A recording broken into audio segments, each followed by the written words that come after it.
আজকে আমরা সবাই এসে উপস্থিত হয়েছি মাকে বরণ করব বলে, কারণ আজকে মাকে বরণ করে বিদায় দেওয়ার পালা।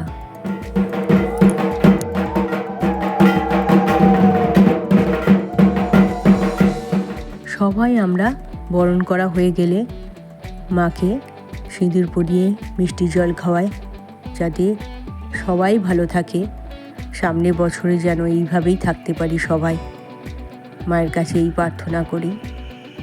তো মাকে আমরা একটা বছর পরে আবার পাবো, মানে সেই দিনটার জন্য অপেক্ষা। তো সবাই আমরা সদস্যরা মিলে সিঁদুর পরিয়ে নাচ গান আনন্দ করে মাকে বিদায় দিই আজকের দিনে।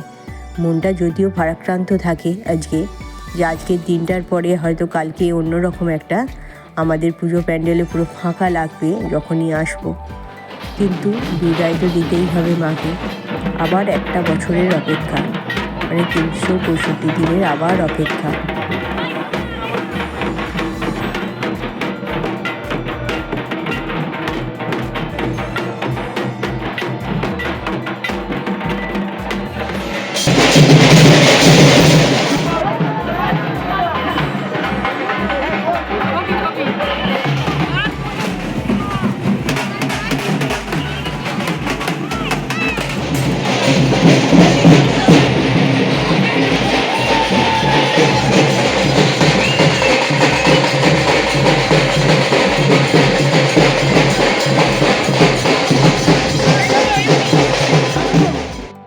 সারা রাস্তা আমরা হেঁটেই আসি ঠাকুরের সাথে, ঠাকুর সামনে থাকে, আমরা পিছনে থাকি।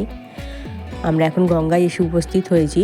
তো গঙ্গায় পুরো মেলা মনে হচ্ছে, এত লোকজন এসেছে, মানে প্রচুর লোকজন। আজকে প্রচুর ঠাকুর ভাসান হচ্ছে, কালকে তো হয়েছেই, আজকেও অনেক ঠাকুর ভাসান হচ্ছে। একটু ফাঁকা জায়গা দেখে সবাই আমরা একটু বসে পড়েছি, বসে বসে ঠাকুরের ভাসান দেখছি। আমাদের ঠাকুর এখনও নামেনি, আরও যেসব ঠাকুর এসেছে আগে সেসব ঠাকুরের ভাসান দেখছি, আর মনটা ভীষণ খারাপ লাগছে।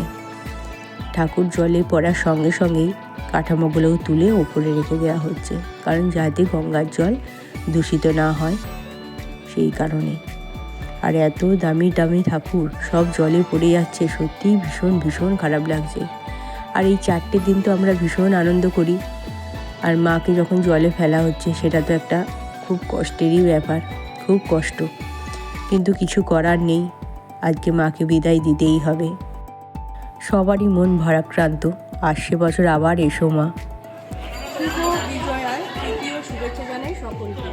সবাই সুস্থ থাকবেন, ভালো থাকবেন, আবার একটা বছর অপেক্ষা করা। আজ থেকেই দিনগোনা শুরু হলো। মায়ের কাছে এই প্রার্থনা করেছি, সবাই যেন সুস্থ থাকেন, ভালো থাকেন, আর সবাইকে খুশি রাখেন, সবাই যাতে সবাই ভালো থাকে।